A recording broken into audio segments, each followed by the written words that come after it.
I just sit around and chat about what's going on Facebook, or talk about sports cars or whatever.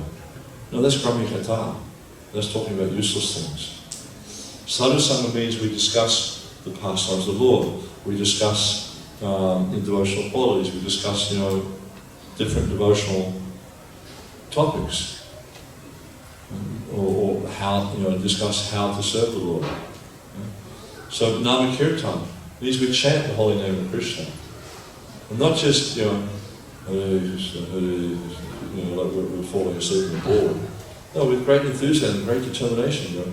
We're trying to pray at the Lord's lotus feet to please give me shelter under your lotus feet, to please give me a taste for chanting the holy name.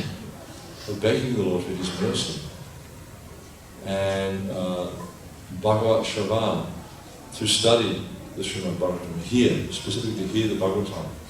And actually, there's a statement by Srila Prabhupada in the 5th chapter of the 1st canto, I think it is, where Srila Prabhupada says to speak the Bhagavatam and to hear the Bhagavatam are more important than reading the Bhagavatam. So whenever you get the opportunity, attend Bhagavatam class. Whenever you get the opportunity, speak on the Bhagavatam. Very, very important element of Vaishnava behavior is to always be engaged in hearing. Because this, it mentions in the Bhagavatam, it says, what's that verse? Krishna Svadam Bhagavati Dhammakali Visa Karanashli Vishamrasya Puranaka Dinoditaha. This Bhagavad Purana is as brilliant as the sun, and it has arisen just after the departure of Lord Krishna to his own abode, accompanied by religious nobles, etc. Persons who have lost their vision due to the dense darkness of ignorance in this age of Kali. Now, who does that apply to? Persons who have lost their vision due to the dense darkness of ignorance. It applies to everyone. Every single person in this age has lost their way. They're thinking that the goal of life is to have a nice apartment in Singapore, to have a nice car, a beautiful wife, a handsome husband, lots of beautiful kids, great big 54-inch flat screen TV, all this type of thing. They're thinking this is the goal of life. And maybe they become famous, they get their name up in lights, that's the goal of their life. It's not the goal of life at all. That's the guarantee of repeated birth and death. The goal of our life is to become unalloyed and pure servants of Krishna and the Vaishnavas. So the Bhagavad Purana says in persons who have lost their vision due to the dense darkness of ignorance age, they will get light from this Purana. So it's so important that we understand the Bhagavatam, and we understand the Bhagavatam in the association of devotees, and it's so important that we give the Bhagavatam to others. And not just give them the physical book, but give them the knowledge of the Bhagavatam. Help them to understand deeply this Bhagavatam.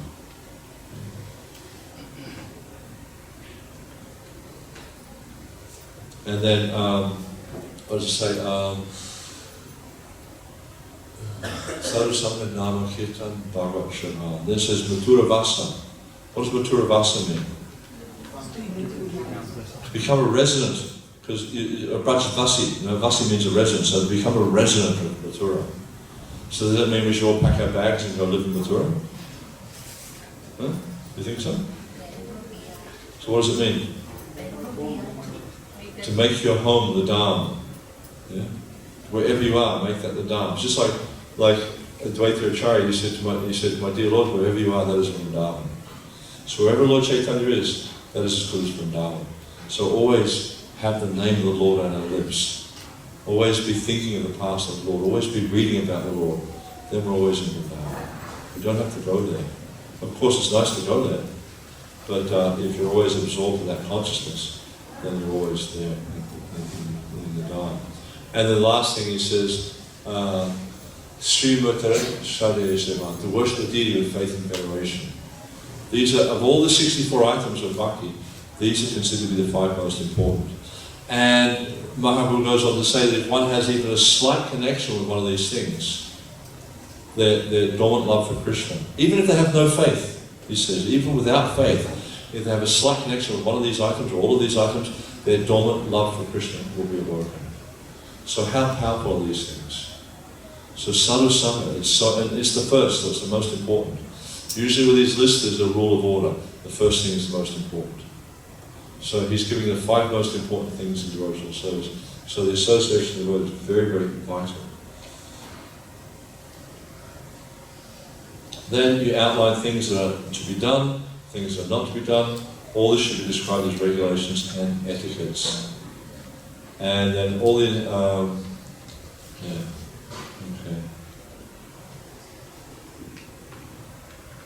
Then he discusses a little bit about a Vaishnava should be tolerant like a tree and submissive like grass. You know this verse from Viashnava. So, if we reflect on this, what's the nature of a tree? You know, a tree stands there for years and years and years, unmovable. Rain, hail, snow, heat, tolerates it all. Even we see, you know, the number one non-devotee comes and urinates on the tree. You know, the tree tolerates it, doesn't complain. So this is the thing, is that so many things happen to us in this material world. And the quality of the Vaishnava is to tolerate. Whatever happens, just tolerate it. You know, because it's nothing. It's actually insignificant and it's all fleeting temporary. We need to tolerate these things. We need to not just tolerate and not do anything else. We need to tolerate these things, but at the same time, think of Krishna, absorb ourselves with thought of Krishna. There's a nice prayer from the 10th canto, 14th chapter, Bhagavatam. It says, Tattena kampam susmishmano, bhujane bhakapam vipakam, sridvagvapavi viradhamanaste jiveti yovoktapadeh sadayabhak. That, and the Prabhupada quotes this prayer quite a lot. And it said that for that devotee who, patiently, who goes about his devotional service, yet patiently suffers the reactions of his past misdeeds. It's a very important point, his past misdeeds. But all the while he's just going ahead doing his devotional service. He becomes eligible for liberation because this is rightful claim. So the point is we diligently, we enthusiastically perform our devotional service. But whenever these disturbances come, oh no, I can't do my devotional service because I'm so disturbed. No. We just tolerate the disturbances and continue with our devotional service. No matter what comes, just continue with our service. Then we become eligible to go back to Godhead. Because you look at the Pandavas. I'm reading the 8th chapter of the first canto. I keep reading it again and again and again because it's just so amazing. You look at the situation of the Pandavas and the prayers that Kunti is offering, and the Pandavas, they experienced incredible hardships. I mean, hardships, if we were faced with those things, we'd probably give up. They were sent into exile for 13 years, the last year was incognito. They tried to burn them in a house of lac, they tried to do so many different things. Yet they persisted in their devotional service. You look at Prahlad Maharaj, look at what Hiranyakashipu, his father, look at what his father tried to do to him. Have him burnt him, boiled in oil, thrown from a cliff, trampled under the feet of elephants, pierced him to death with sharp weapons, threw him in a pit of snakes, tried to poison him. What did he do? He just remained absorbed in Krishna consciousness. He didn't try to retaliate against his father. He didn't blaspheme his father. He just tolerated it. And Prabhupada, he quotes that verse in the 12th chapter of the Gita, and he talks about how the devotee patiently suffers the reaction of past misdeeds. Then he concludes, he says, therefore, it is better to suffer than to protest. What's the point of protesting? Oh, it's so hot today. So? You're not going to change it. Oh, it's so cold today. You're not going to change it. Just because you don't like it, it's going to change. No. You have to tolerate it. Oh, this person's so unpleasant to me. You're not going to change it. Just tolerate it. And it's probably happening to you because you past misdeeds, because you were in a previous life unpleasant to them. So understand what's going on. Understand, why these things are happening to you, and just tolerate it. Very, very important. And submissive like the grass. He's willing to bow down. The grass gets trampled underfoot and never complains about it. And we see that Uddhava, he wanted to, there's, I've heard a few different places where Uddhava was taking birth, so I'm not really sure. There's a place called Uddhavkund, which is just on the other side of Govardhan from Kushan Sarovar. I've also heard there's a temple there where it's supposed to be where Uddhava appeared. Because his prayer was that he wanted to take birth in Vrindavan, but not as anyone special, not as one of the cowherd men or one of the cowherd ladies. He wanted to take birth as grass in Vrindavan, so the residents of Vrindavan would walk over him. That's humble. Yeah? I wouldn't think that. I would think, I want to be Nanda Maharaj, or I want to be something important, But no, he was so humble. He said, I just want to take birth as a blade of grass in Vrindavan. So when the residents of Vrindavan are going back their duties, they'll walk on me and I'll get the dust of the Lord's feet. That's humility. Okay. Nevertheless, the author of this instruction, Chaitanya Mahaprabhu, did not tolerate the misbehavior of Jana and Madhai when they harassed Nityananda. He immediately became angry and wanted to kill them. One should be very meek and humble in his personal transactions, but if there's blasphemy against one's guru or another Vaishnava, one should be as angry as fire. Just to give us an understanding of what humility means. It doesn't mean that you let people humiliate you. It doesn't mean you let people, attack the Vaishnavas or attack the deities or anything like that. That's okay, you can go ahead and break the deities. I'm just getting humble as a blade of grass. You can walk all that. No. If someone wants to attack the Lord or they want to attack the Vaishnavas or anything like that, then we become angry like fire. If they want to attack me, okay, go ahead, do it.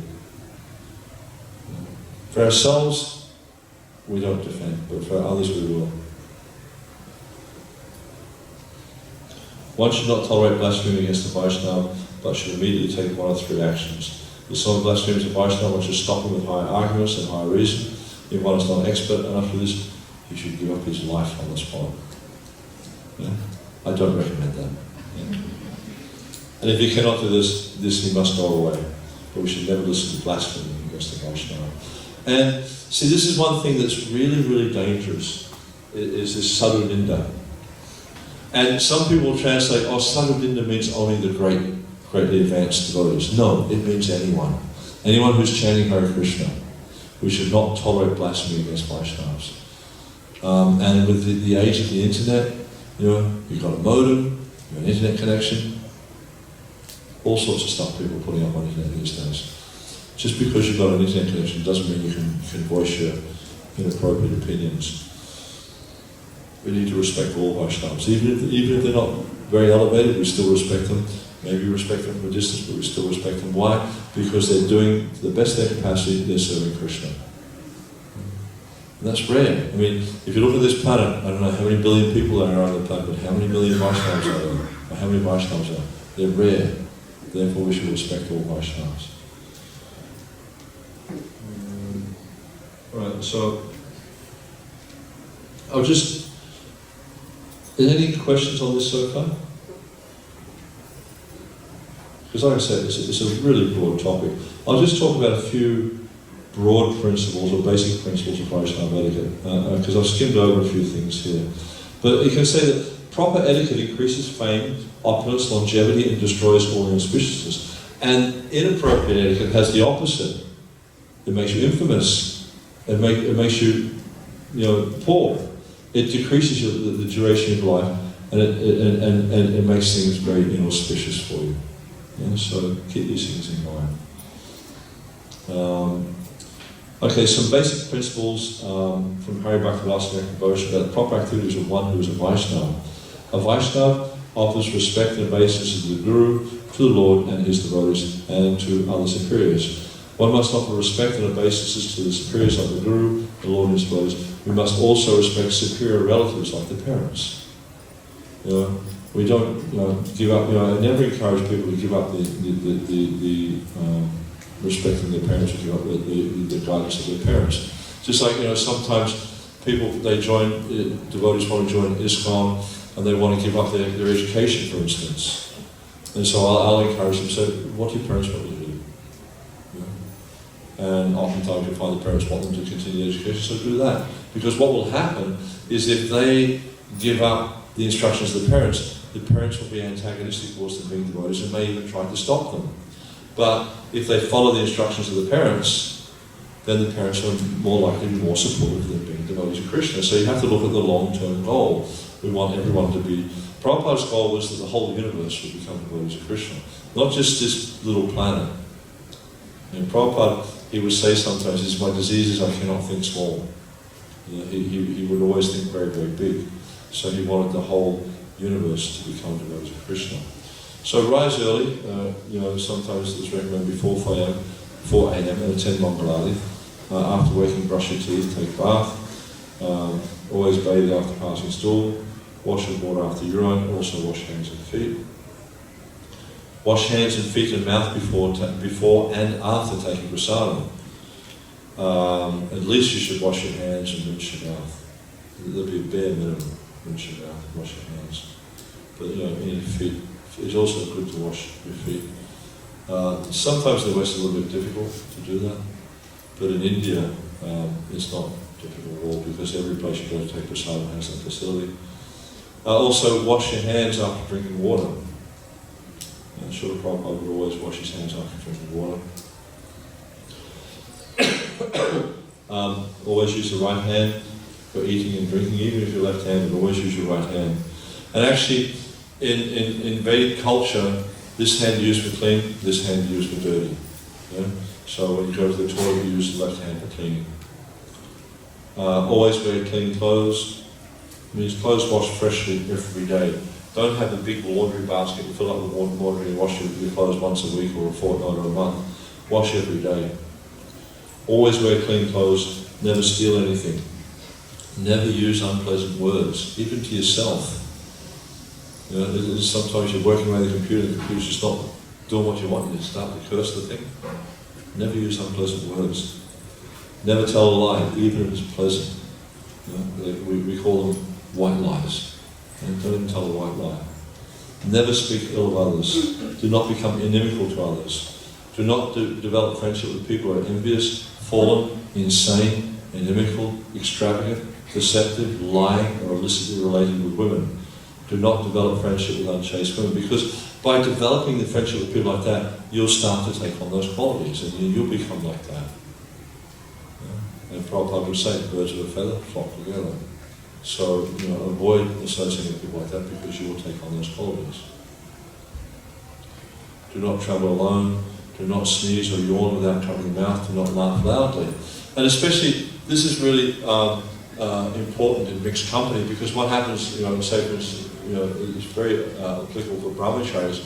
If they laugh, if someone's determined to be a brahmachari and they laugh loudly, and it's mixed company, it generally attracts the attention of the ladies. So, and they become attracted to ladies, and that's going to make it more difficult for them to maintain their ashram. Then always avoid crematorium, garden, unchaste women at night, and also unchaste men. Do not take shelter of a fallen person. Don't sleep too much, not stay awake too much. Do not outstretch your legs in front of your elders, especially in front of the deities. You shouldn't sit with your legs stretched out. Especially we shouldn't show our feet or the soles of our feet to elders. Never sit with your feet facing the deities or towards a respectable superior. Do not pass urine or stool on the road. Why wouldn't you do that? I mean, I know it sounds obvious, but the people in India do it. Isn't it? Anyone sort of been on the trains in India and you kind of, you wake up in the morning, look out the window and there's mile after mile after mile of it, Why wouldn't you do that? Pass stool or urine on the road. Any thoughts on that? There's no basic communities in India. Huh? There's no basic communities in India, Prabhuji. No There's plenty of fields. Plenty of empty fields. No, because people walk on the road. You contaminate it by passing urine stool. They might I mean, I remember being on Purkara, standing in someone's waste. It's just like, it's disgusting. It just really shows someone who's uneducated, uncultured. They just don't know basic culture. No, every village, like at least, traditionally, every village you'd find in India, they had an area which was known to be the place where people passed stool. And usually it was 2 arrow shots from the house, from the village. You fire an arrow, you got to pick your arrow, fire your arrow again. That's how far away it was. And that's what everyone would do. Not just anywhere. These days it's just anywhere. Okay, you may not have flushing facilities, but they still have places they can do it. Do not spit while eating. Do not insult women. Do not become envious of women. Never cause harm to anyone. Instead, always try to do good to everyone. And this is the nature of Vaishnava. Vaishnava is Buddha's is para upakara. The Vaishnava is looking to always how to give the people the greatest benefit. And what is the greatest benefit? Krishna consciousness. Always trying to be giving people Krishna consciousness in whatever way you can. It may be giving them the holy name, it may be giving them some translated literature, it may be giving them some prasadam. It may be that just being nice to them is enough to start their devotional journey. Because just by being nice to them, they think, oh, such a nice person. That's the beginning of their devotional journey, because they think nicely about a devotee. Do not associate with unscrupulous people or read scriptures that are not bona fide. The so-called scriptures. You need to be very careful about what books we read. Even within ISKCON, some of the books that are translated are not really the best things to be reading. Do not mock people who are foolish, insane, distressed, ugly, cunning, lame, or fallen. It's such a common thing in modern society where they make, they have these things on television and talkback shows where they make fun of people. Even like I was staying at someone's house in India recently, and one of the people there was watching this thing on their phone, and they were laughing, like really laughing a lot. And I asked them what he was watching, and he showed it to me. It was just like some sort of TV show, Indian TV show, where they were just making fun of people. This is considered very, very, especially like less fortunate people, this is considered very, very degraded, It's like, they're less fortunate than you should be compassionate towards them, not make fun of them. That indicates hard-heartedness. If you make fun of others like that, it means you have a hard heart. But rather, the compassionate Vaishnava is looking how to benefit everyone, not just to push people down. Because when you push people down, you try to elevate yourself. That's not the mood of Vaishnava. The mood of Vaishnava is Trinada Pisanichana Taruri Vasishna. Do not chastise anyone except sons and disciples, and only to educate them. My father had this philosophy, it is like you should discipline your children once a day whether they need it or not. That's not the Vaishnava philosophy. The Vaishnava philosophy is you chastise for the purpose of education. You should never chastise someone who's not your disciple or son. And we see that in the 5th canto of the Bhagavatam, there's that verse, Guru Nasha Satsajana Nasha, where Rishabdeva is explaining to his sons, that you don't become a guru, a father, a king, a worshipper of demigod, or any type of superior. But there's one rule, one thing you have to be able to do. What's that? Anyone know that verse? What's the last line? Now, Machiyed Samapeta Mrityum. You have to, what does mrityu mean? It means death. Yeah? Mochayet means to deliver. You have to be able to deliver your dependence from the cycle of repeated birth and death. If you're not capable of doing that, then don't take these positions. Don't become a guru. Don't become a father. Don't become a demigod. Don't become a leader unless you're capable of delivering independence. So it's a very, very big responsibility. If you're going to take on the role of a guru, if you're going to take the role of any of these types of leaders, you need to know that this is your responsibility.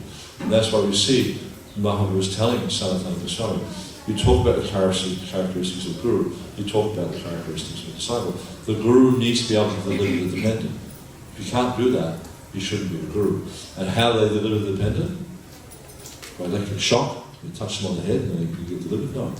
How do they deliver them?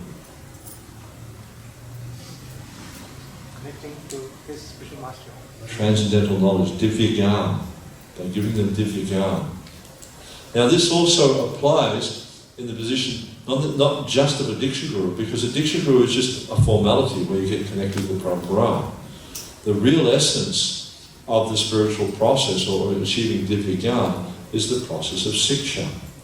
The Siksha Guru is equally important and in some ways more important than the Diksha Guru. Because the Siksha Guru is that person who gives you Divya Gyan. Divya Gyan meaning transcendental knowledge about the Supreme Personality of Godhead. So this is why we should respect all level of Vaishnavas, especially those who are giving us transcendental knowledge. Not just because my Guru, when he comes, I respect him. Everyone else, I just forget them. They don't do it. No, anyone who's giving us transcendental knowledge, anyone who's helping us on the path of bhakti, and that's why this in the I believe it's the 11th canto, the story of the Avanti Brahmana. It's a very, very important story that, because we see the Avanti Brahmana, he saw many, many different persons as his guru, and he respected them. And some of them were even like, bees and snakes and things like that. So he saw many persons as guru.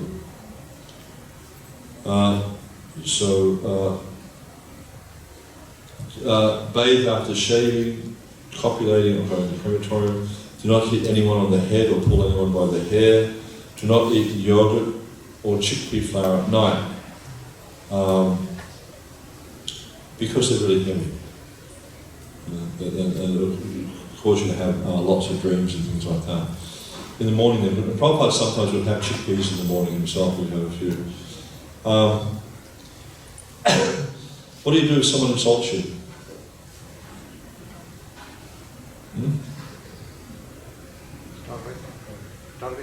Tolerate. Tolerate. You don't. The classic, right? It's like someone will be chanting Hare Krishna. Don't think you're chanting Hare Krishna. Well, what about you? Isn't it? Have you ever heard that? You just take the instruction. Thank you, Guru. But if someone's really seriously insulting you, tolerate. Leave the place silently. Just leave. You don't need to tolerate it. Never praise yourself. This is like the opposite of Kali Yuga. In Kali Yuga, everyone's praising himself all the time. How wonderful I am. No, we never praise ourselves. Never look at a naked woman or man. Because what happens is that this forms a samskara, an impression upon your consciousness, and this keeps coming back. And it's so difficult in this age. I mean, Singapore's not so bad, but you go to some countries, and they've got these like massive big billboards, half the size of this wall, with some near naked or completely naked woman on it.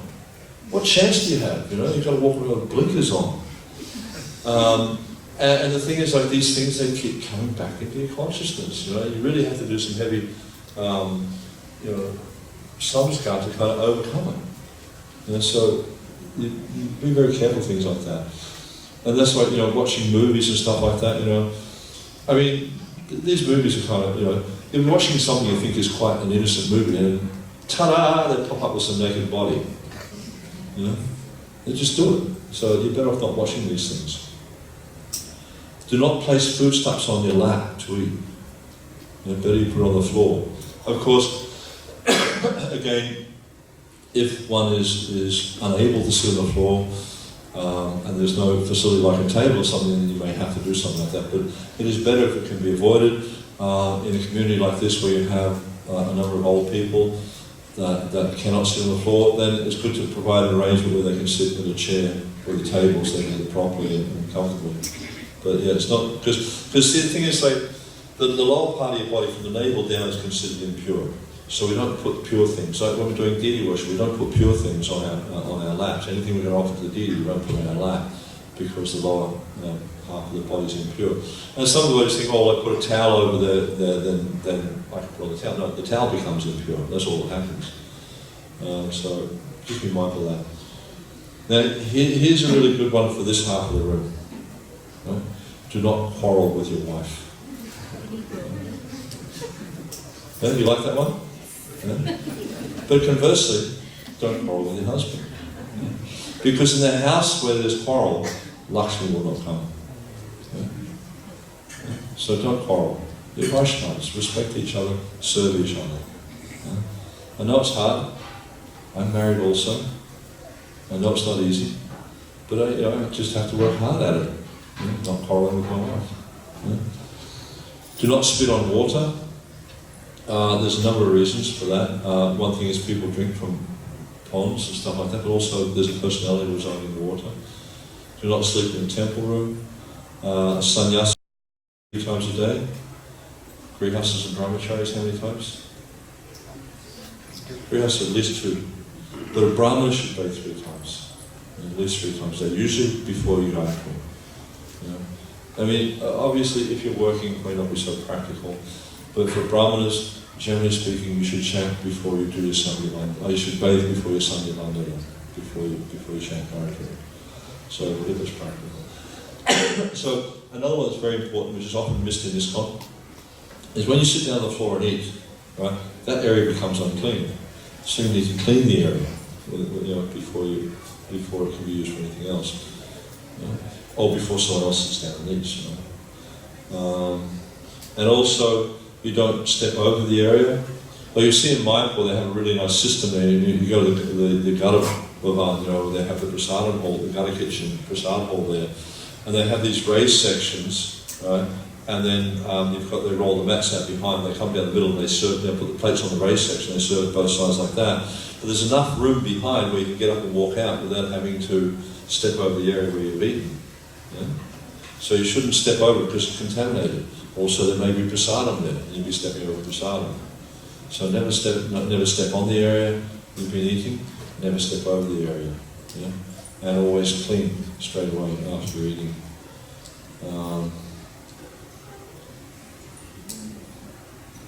And then also, the devotees will step on those areas and without washing their feet, they'll go into the temple room or go on the altar or whatever like that. So be mindful of these things. After touching any of the gates of the body, the inside the mouth, inside the nose, the inside the eyes, the ears, wash your hands. And of course the lower 2 gates as well. Now here it mentions about doing archman after putting on tilak. Strictly, one would do archman after putting on cloth, then before tilak, then also do archman again before doing Gayatri. Generally speaking, at least before doing Gayatri, you do archman. I mean, there's so many times you can do archman. Any spiritual activity, before any spiritual activity, you can do archman. The sipping water with mantra, at least the first 3 mantras. Yeah? Alright, so how are we doing? How long am I supposed to go for? Till 7, Prabhu, with question and answer. Till 7, okay. Do we want to do any questions and answers? Would that be appropriate now? I mean, because I've got how many documents I've got 18 documents. I don't think I've only just covered one, partially. So I don't think we're going to do the whole 18 documents. So, do you want to hear more or you want to ask some questions? I'm happy to go either way. Is this your reading, is this your notes or is this some book or something? Just notes. Just notes. Okay. So, you want questions? Does anyone have questions?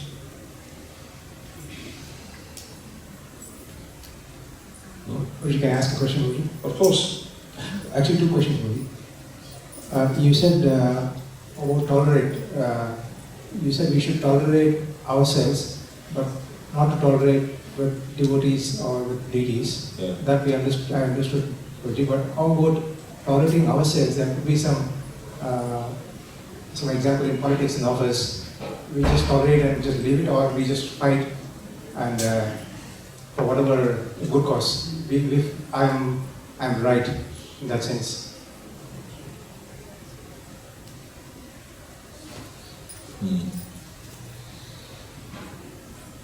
The thing is, with all this type of stuff, we have to understand that it's temporary. It will pass. All these different things. Every kind of thing that's going on in this material world is just temporary. So if we get caught up in it, we're getting caught up in the temporary kind of dealings of this material world, and there's no end to it. It's like the office politics. I mean, is there any end to it?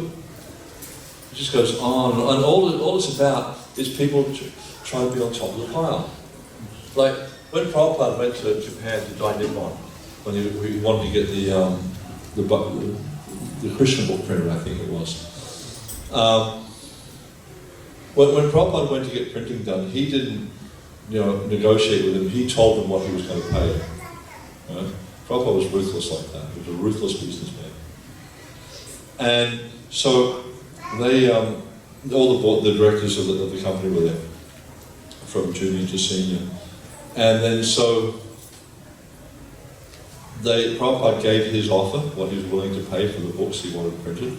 And so they were kind of a bit shocked and said, oh, we have to discuss this. So they all went out to discuss it, but they left the junior executive there to look after Srila Prabhupada. So while Prabhupada was sitting there with the junior executive, he said to the junior executive, he says, what is your goal? Right?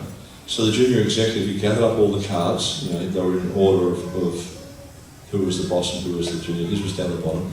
And he put them in a pile, and he took his card out and he put it on the top. That was his goal, was to be top of the heap. It's the same with these guys in the office. They want to be top of the heap. What's the value of it? Then they'll get old, they'll get sick, they'll die, they'll take birth again, and they'll go through the same cycle again and again. If you get caught up in that, you'll do the same thing. So the goal is to see it for what it is. Right? Tolerate it. Don't get involved in it. Just see it for what it is. Everything in this material world is just temporary, phantasmagoria, will-o-the-wisp. It just comes and goes. It's just like Krishna says in the Gita to Arjuna, Matra spasas ta kuntaya sitoshna sukhabuddha agamapi yonitas tans titikshasi bharata. The non-permanent appearance of happiness and distress and their disappearance in due course of time are like the appearance and disappearance of summer and winter seasons. One must learn to tolerate them without being disturbed. So the summer and winter seasons, they come and go. It doesn't stop. It's just continual. Isn't it? What can you do about it? If it was too hot, what can you do? If it was too cold, what can you do? If it was raining too much, what can you do? All you can do is open an umbrella. There's nothing you can do about it to change it. So it's the same with these people in the office. What can you do about it? You shoot them, that stops them, but the next person can do the same thing. You wind up in jail. There's nothing you can do about it. Obviously, change your job, right? Huh? Change your job, basically. Just tolerate it, because it's going to be the same with the next job. Isn't it? They're materialistic people. Their goal in life is to expand their enjoyment. That's their goal. Their goal is not to become servants of Krishna. Of course, if you can get a job where you're working with devotees of Krishna, hopefully they don't have the same mentality. But if you can get a job where you're working with devotees who are dedicated to being servants of Krishna, that's great. But how many times does that opportunity come up? But, just learn to tolerate it. Of course, if people are being blasphemous and offensive, then definitely move away from that situation. But if it's just office politics, it's just going to go on. Prabhupada would sometimes say the dogs may bark, but the caravan will pass. Don't worry about the barking dogs. They're just going to bark anyhow. Not much you can do about it. Just tolerate it. It's hard to tolerate. It's very hard to tolerate. But we need to cultivate. And Krishna says to Arjuna about constant practice and detachment. You have to be detached from the outcome. And leave the result to Krishna. It's like, and this is something I struggle with, is whenever I travel around, you kind of wonder, what sort of reception you're going to get. Are people going to be interested in what I have to say? Are people going to be interested in supporting me? Are people going to, just have to tolerate whatever comes. Because there's nothing I can do to change the outcome. I can harass people and stuff like that, but then they don't want to come back. And my main goal is to try to present Krishna consciousness. So whatever outcome comes, I need to tolerate it. Sometimes the outcomes are favourable, sometimes they're not favourable. But I just have to pray to Srila Prabhupada, pray to the Lord to just please help me become an instrument in your hands. And allow me to take shelter of Lotus feet exclusively, nothing else. And that's the mood of devotees. We just want to exclusively take shelter of Krishna's Lotus feet. And that's the safest place in the world. Then none of these things will affect us. And it's like, what's that, Samashatiye Padarapavan Mahapidam Bhumyo Yasholare Bhavuri Vasapadam. So that's that verse where it talks about how in this material world there's danger at every step. Padam, Yadam. Everything, every step is danger in the material world in so many different ways. You could get run over by a car, you could get struck by a lightning bolt, you could get shot by a crazy person. You might get harassed by someone, your mind becomes disturbed. So much danger. But the goal is by taking shelter of the lotus feet of Krishna, we're able to cross over this material world. Because it describes, it says, Vatsapadam. So this material world is like a vast ocean. Right? And you're experiencing that in the office because people are doing their politics. It just seems like it's insurmountable, and it is. We don't have the individual capacity to overcome those types of things. But if we simply take shelter of the lotus feet of Harari, who's the giver of shelter to everyone, then this vast ocean of trouble in this material world becomes Vatsapadam. You know what Vatsa means? Calf. And Padam means the foot. So how much water can you put in the foot of a calf? You couldn't even put that cup of water in there. It becomes insignificant. Even a little child can cross over that. So simply by taking shelter of the lotus feet of Krishna, you'll tolerate everything. But if you don't take shelter of the lotus feet of Krishna, then everything seems insurmountable. Because it is. If you try to meet things on their own terms in this material world, it's insurmountable. But if you take shelter of Krishna's lotus feet, it's insignificant. That's our goal, that's our destination. Is to take shelter of Krishna's lotus feet exclusively and nothing else. And that's why Kunti's prayers are so nice, is because that's what she's saying. Is I don't want any of this. Let me give up all my attachment for my relatives, the Panditas and the Vrishnis. She was that Ganga Vorgamudangati. Let my attraction be drawn to you and not be diverted by anything else. Give up all my attraction for my family members. I just want to take shelter of your lotus feet. Very, very important prayers. Prabhupada said that she's one of our acharyas. So, very, very important prayers. You'll never overcome it. You'll never stop it. It's the material world. It's just going to get worse and worse. Something else?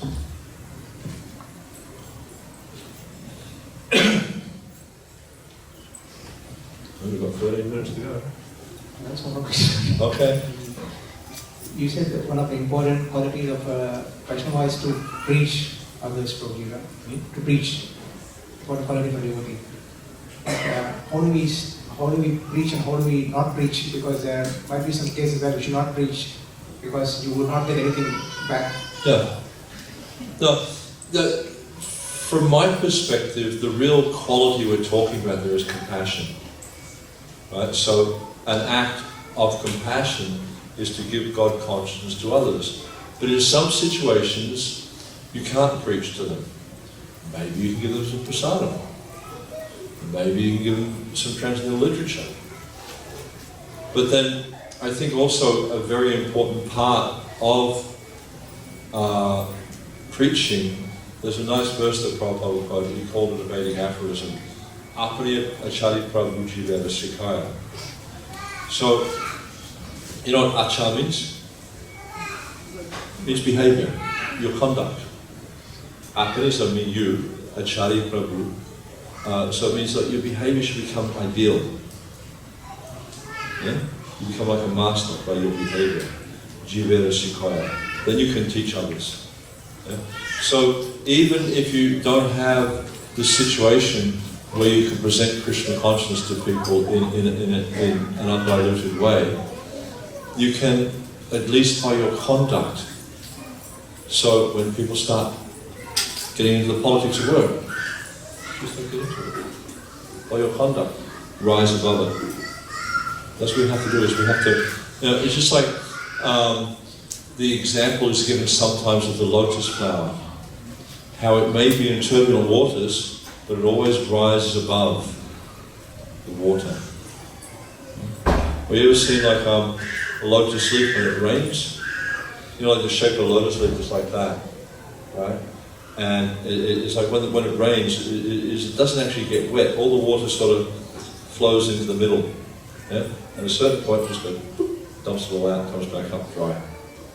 Because it's got sort of waxy hairs on the surface of the leaf, so it's not affected. So that's what we need to do, is get to that point where we're not affected by any of this turbulence in the material world.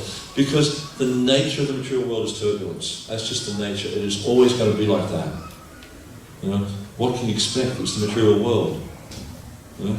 It's not, Mahaprabhu would say, it's not a fit place for a gentleman. You know? Just accept that this is what this world's like. It's never going to change. It's always going to be like that. It's always going to be a place of strife, confusion, misunderstanding, hypocrisy, war, pestilence, famine. Have you ever read the Krishna book where that's what's happening in Goloka Vrindavan? No, it's not like that in the spiritual realm. None of these things exist there. You know, so, you know, try to cultivate ideal behavior. Because if you're presenting the highest philosophy, but demonstrating the lowest behavior, what do your words mean? Don't mean anything. But if you practice what you preach, then people take it seriously. I'll tell you a really nice story. I heard this years ago in Bhaktivedanta Manor. It was on Prabhupada's disappearance day. And one of the ladies had just been to hospital to have a baby. And she was taken to the hospital in an ambulance. And when she was sitting in the back of the ambulance, there was an old ambulance attendant there. He was quite old, he was getting ready to retire. And she said he said to the lady, "Oh, you're one of these Hare Krishnas, are you?" She said, "Yeah." She said, "I met your spiritual master." And she's like, I don't understand what he means. So she asked me about that. And she said, "Tell me a bit more about that." And apparently what had happened was in 1977. This was probably about 20 years ago I heard this story, so it would be late 1990s. In 1977, when Srila Prabhupada visited the West for the last time, he went to Bhaktivedanta Manor, and he had a urinary tract infection. And so he couldn't pass water, and so he started to fill up with fluid, so they had to take him to the hospital. And the ambulance came, and this ambulance attendant was the ambulance attendant at that time. And so he was saying to this lady, the Vaishnavi that was about to give birth, "Yeah, I met your spiritual master, he was such a nice man." And Prabhupada wasn't preaching to him, he was just talking to him, being friendly and just, being a Vaishnava. And 30 years later, this man remembered that Srila Prabhupada was such a nice man. So you can see the importance of, so that's gone to his eternal benefit, that he's thinking of Srila Prabhupada as being such a nice man. He's thinking of a Vaishnava as being a nice man. That's gone to his eternal benefit. So you can see the benefit is there of developing Sat-Achara. Sat means auspicious or perfect behavior. It's just so beneficial to understand what is the conduct of Vaishnava and cultivate that behavior. It's not going to happen overnight, but it's a cultivation. It's a period. You study what it means. Read the teachings of Lord Chaitanya. In the Chaitanya Charitamrita. See how Mahaprabhu behaved with his associates. It's a perfect example of Sadachara. See the way that the Goswamis conducted themselves. Perfect example of Sadachara. See the way that Srila Prabhupada conducted himself. A perfect example of Sadachara. And in this way we also can develop Vaishnava qualities. And just the fact, or just the act of developing Vaishnava qualities in itself is very powerful preaching. As we can see from that story from Prabhupada.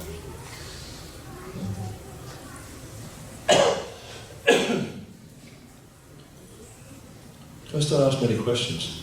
He's asking all the questions.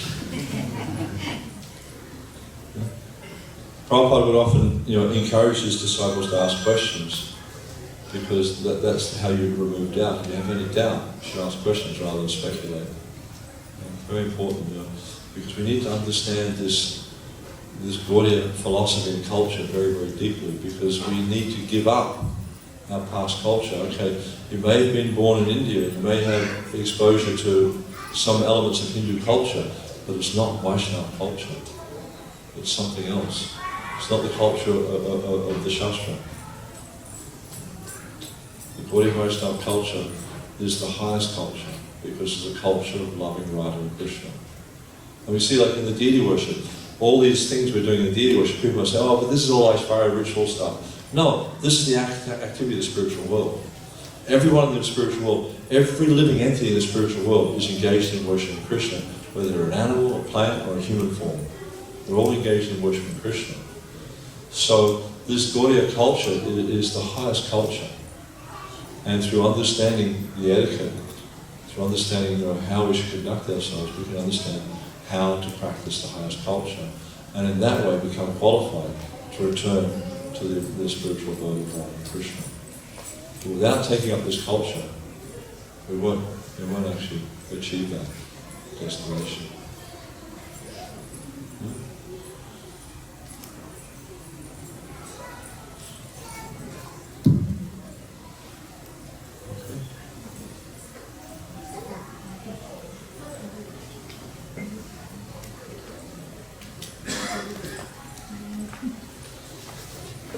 Should we finish there? Srila Prabhupada ki, Samaveta Bhakti Vrindi ki, Jai Nitai Premandi.